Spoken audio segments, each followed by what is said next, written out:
Imagine for a moment that you are in a vast library. Not an ordinary library, but one where the books on the shelves were written by no particular author. They've been there for generations, perhaps since the beginning of time. Now, the most interesting part? You are connected to this library, even if you've never set foot in it. Everything in it is part of you, even if you haven't read a single page yet.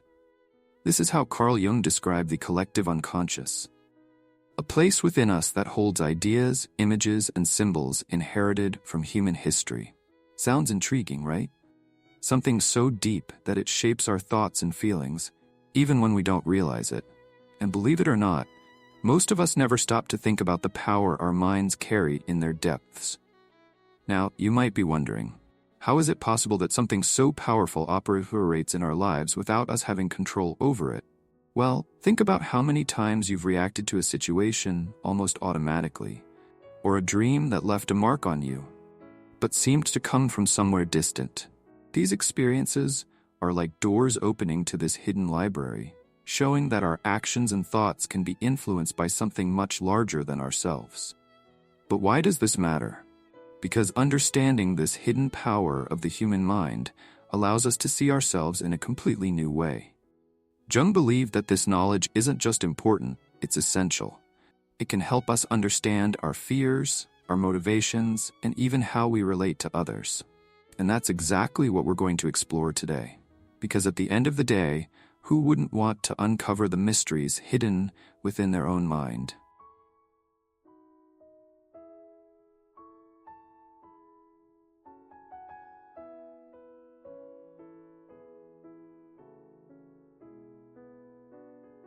Think of the mind as an iceberg.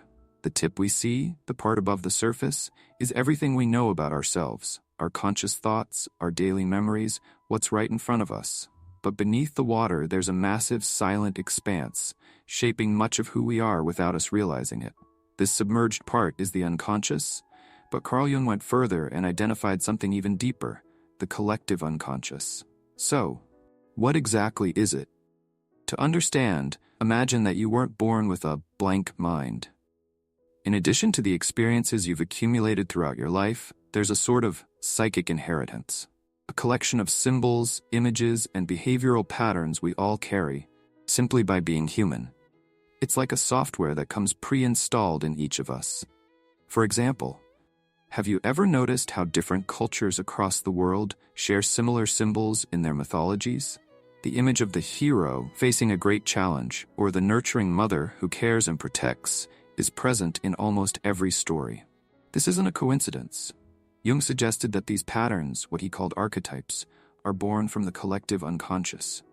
They are like universal templates, repeated generation after generation, appearing in both ancient myths and our most personal dreams. Now you might be wondering, but if I've never lived these experiences, how can they be part of me? The answer lies in evolution. Just as we inherit physical traits from our ancestors, we also inherit psychological structures. Think of it as a kind of genetic library of the mind, with books about what it means to be human. And in a way, we all already know these stories, even if we've never read a single line of them. This idea might seem distant, but it shows up in our lives all the time. When you instinctively react to a dangerous situation, or when you feel an inexplicable connection with someone you've just met, it's the collective unconscious at work. It expresses itself subtly, but it's always there, shaping how we see the world and how we relate to it. The collective unconscious is, then, this vast ocean of symbols and experiences that we share with all of humanity. It reminds us that, as unique as we may be, we are deeply connected to something greater, something that transcends our personal experiences. And as we dive deeper into this understanding, we begin to realize that what unites us is much stronger than what divides us.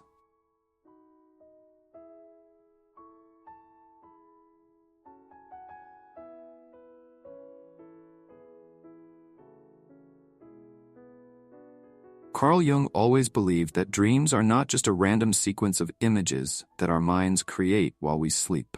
For him, dreams were windows that allow us to peer into the depths of our unconscious.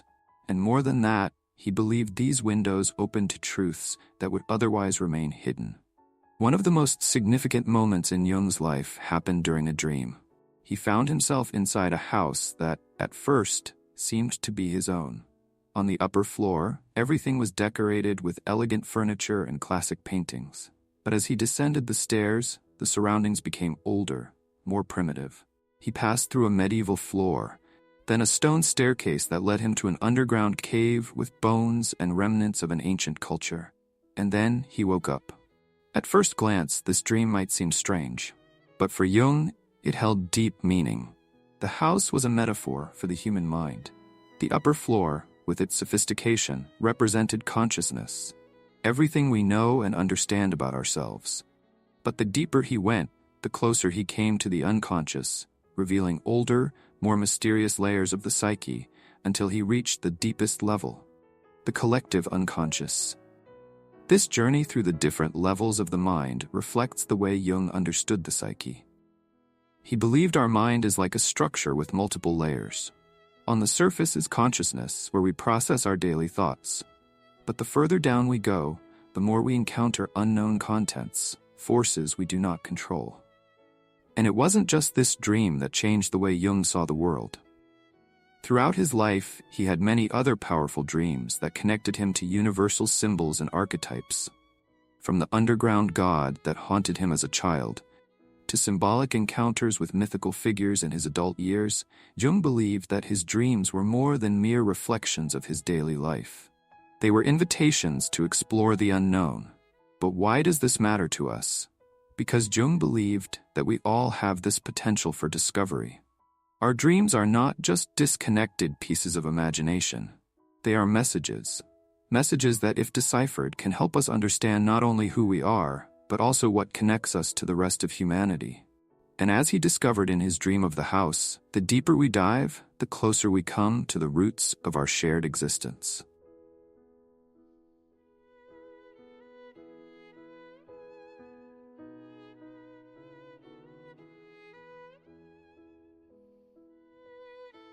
Imagine you're watching a movie and a familiar figure appears, the brave hero facing impossible challenges, or the wise figure guiding him along the way. You already know how the story will unfold. But why are these figures so recognizable? And why, even in completely different cultures, do we find the same characters and symbols repeating over and over again? Carl Jung believed this happens because these figures are not just inventions of the human mind. They are manifestations of something much deeper, something he called archetypes. Archetypes are like universal molds, patterns of behavior and symbols that we all carry, regardless of where we come from or who we are. Think of archetypes as characters that are already part of our mental script, long before we have any awareness of them. The hero, the wise old man, the protective mother, the rebel, the villain, they are all expressions of something deep within our minds. They exist in ancient mythology, fairy tales, great historical narratives, and even in our dreams. And here's the interesting part. Even if we haven't directly encountered these stories, these archetypes show up in our lives and guide us. For example, the figure of the shadow is one of the most powerful archetypes. It represents everything we prefer to hide, our fears, insecurities, and repressed desires. It's that side of ourselves we would rather not face, but that somehow influences our decisions. On the other hand, the figure of the hero is the part of us that faces adversity, seeking triumph even when the road seems impossible. Jung said these archetypes function like a psychic inheritance. Just as we inherit physical traits from our ancestors, we also inherit psychological patterns that connect us to all of humanity. It's as if our minds have a kind of catalog of human experiences, ready to be accessed. But archetypes aren't just figures or characters. They can also appear in events, like birth and death, or in universal themes, like the battle between good and evil, or the search for love. They emerge in our lives and make us relive experiences humanity has faced countless times, generation after generation. So the next time you feel you're facing a challenge bigger than yourself, or a situation seems straight out of an epic tale, remember, it's no coincidence. Jung believed that archetypes guide us, even if we're unaware of it. They are deeply rooted in our psyche, reminding us that no matter how different we are, we all share these universal forms that shape how we live, dream, and interpret the world.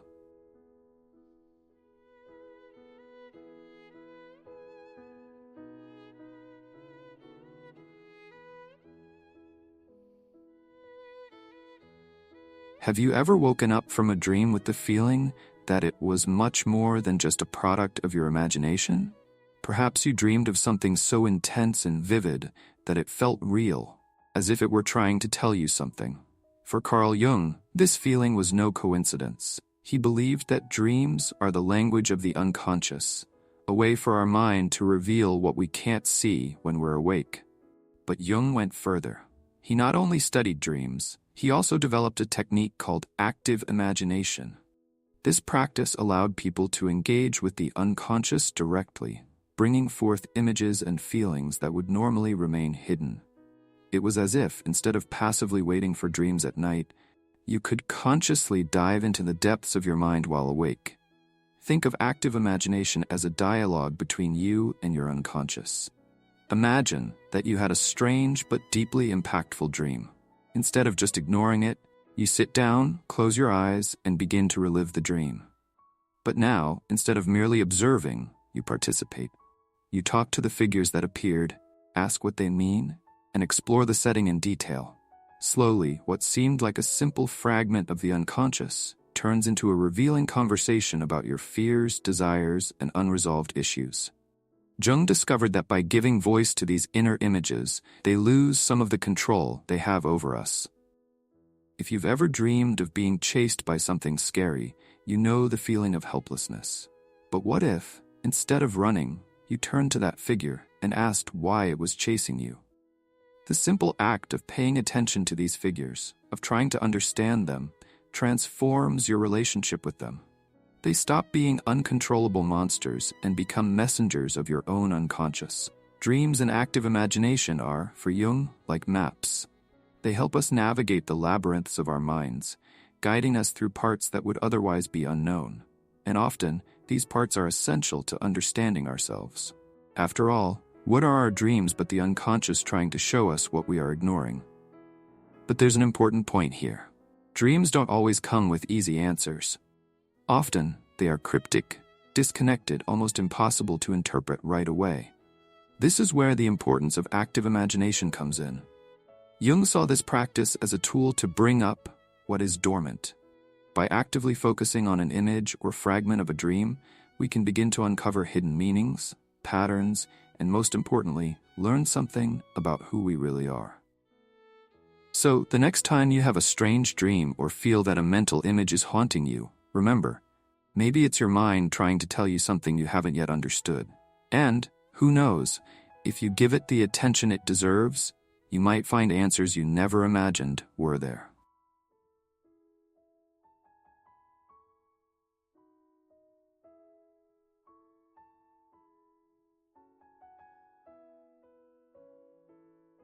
We all have a side we prefer to hide. It's that part of ourselves that we don't show to anyone, not even to ourselves. Have you ever found yourself overreacting to a situation and later wondered, where did that come from? Or have you noticed that you judge someone with an intensity that seems disproportionate? Carl Jung called this hidden side the shadow. The shadow is not inherently negative. It is, in fact, everything we repress, our fears, our insecurities, the desires that don't fit with what we consider acceptable. But what happens when we ignore the shadow? It doesn't disappear. It hides, waiting for an opportunity to emerge, often in the worst way possible, through uncontrolled reactions, inexplicable impulses, or feelings that seem to arise out of nowhere. Jung believed that recognizing and integrating the shadow is essential. Think of the shadow as a reflection of ourselves, hidden in the darkest corners of our minds. The more we struggle to ignore it, the more power we give it. But what if, instead of running away, we confronted it? By acknowledging our shadow, by looking directly at the parts of ourselves we prefer to hide, we begin to understand that it is part of who we are. It's not about eliminating our flaws or fears, but understanding how they shape our actions and choices. Imagine the shadow as your baggage. It's always with you, whether you like it or not. Pretending it doesn't exist won't make it disappear, but learning to carry that baggage with awareness makes all the difference. Facing the shadow doesn't mean giving in to the darker side, but recognizing that we are whole beings, with both light and darkness. And only when we accept this can we truly begin to understand ourselves.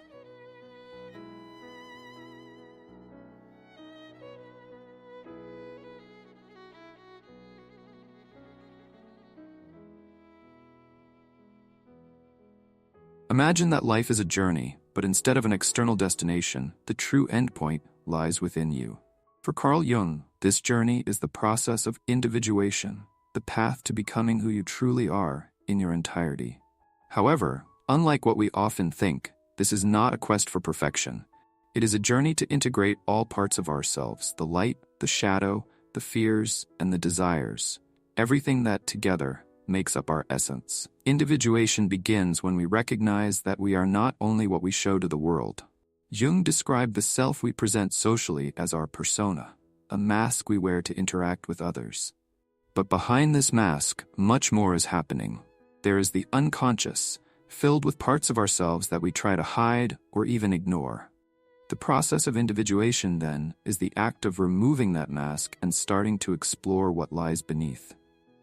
Think of it like assembling a puzzle. Most of us start life with only a few pieces of our true identity in view. These are the easiest pieces, our likes, opinions, what we've learned from our parents and culture. But as we grow, we realize there's much more that needs to be fitted together. These are the pieces that seem strange, that we sometimes don't even want to place in the puzzle because we think they don't fit the image we've been trying to construct.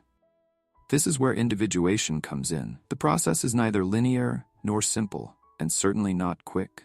It requires courage to face the unknown within us, to embrace parts we'd rather leave behind, like the shadow, our repressed desires, or our deepest fears. Yet, paradoxically, by bringing these forgotten parts to light, we start to feel more whole. Jung believed that this journey leads us to the self, the true totality of who we are. The self is like the invisible center of our psyche, the balancing point between the conscious and unconscious. And reaching this balance doesn't mean living without conflict or challenges. On the contrary, it means learning to live with our contradictions, accepting our paradoxes, and ultimately realizing that to be whole is to embrace all our layers. Have you ever noticed how in moments of great change, something inside you seems to reorganize?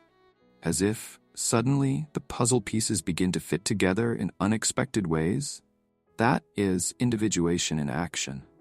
It's not about achieving an ideal version of ourselves, but about embracing everything we truly are.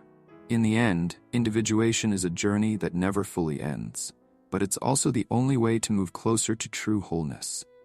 It's the process of finding peace, not by trying to be perfect, but by accepting and integrating all the parts that make us human. And this acceptance, this integration of light and shadow, conscious and unconscious, is what, according to Jung, guides us toward true inner freedom.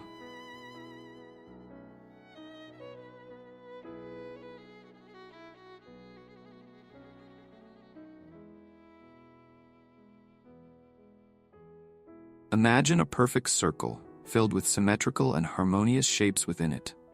This is the mandala, a symbol that, in many cultures, represents balance and wholeness.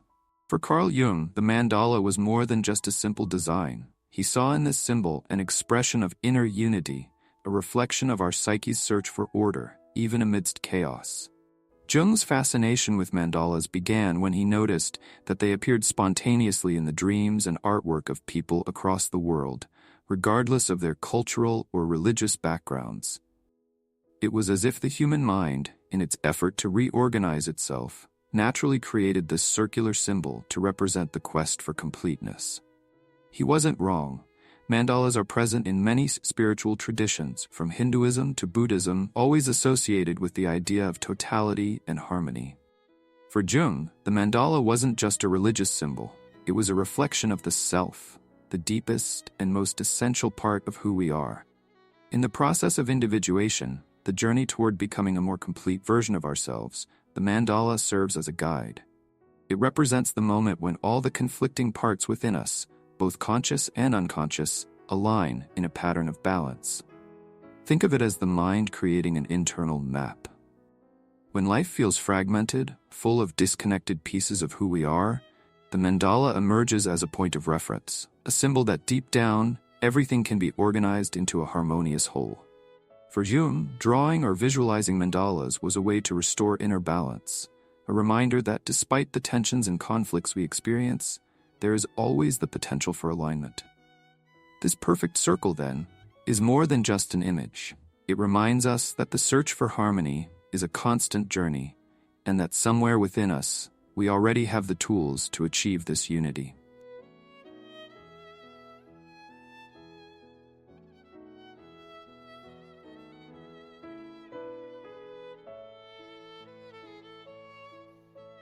In the end, Carl Jung's great journey was not about solving external mysteries, but rather unveiling the greatest of all, what exists within us.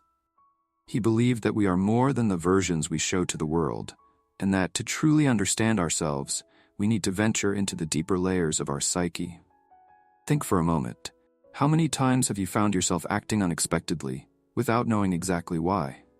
Or had a dream so vivid that it seemed to carry a hidden message? These are the little invitations our mind makes for us to explore the unknown within us. The collective unconscious, archetypes, the shadow, and the self are not distant or theoretical concepts. They are real parts of our human experience, silently influencing every thought, every decision, and every relationship we build. Jung showed us that by recognizing these forces and opening ourselves up to what we cannot control, we begin to walk a path of self-discovery and integration. In the end, what Jung invites us to do is simple, yet profound. Explore our own inner mystery. Because when we understand what hides in the depths of our mind, we begin to see more clearly who we truly are. And this, perhaps, is the most transformative adventure of all.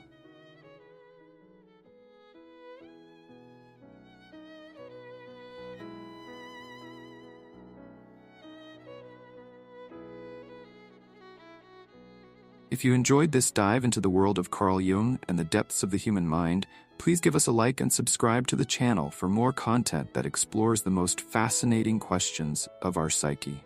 And let me know in the comments, have you ever had a dream or experience that made you question what else might be happening inside you? Share your story. I love reading your reflections.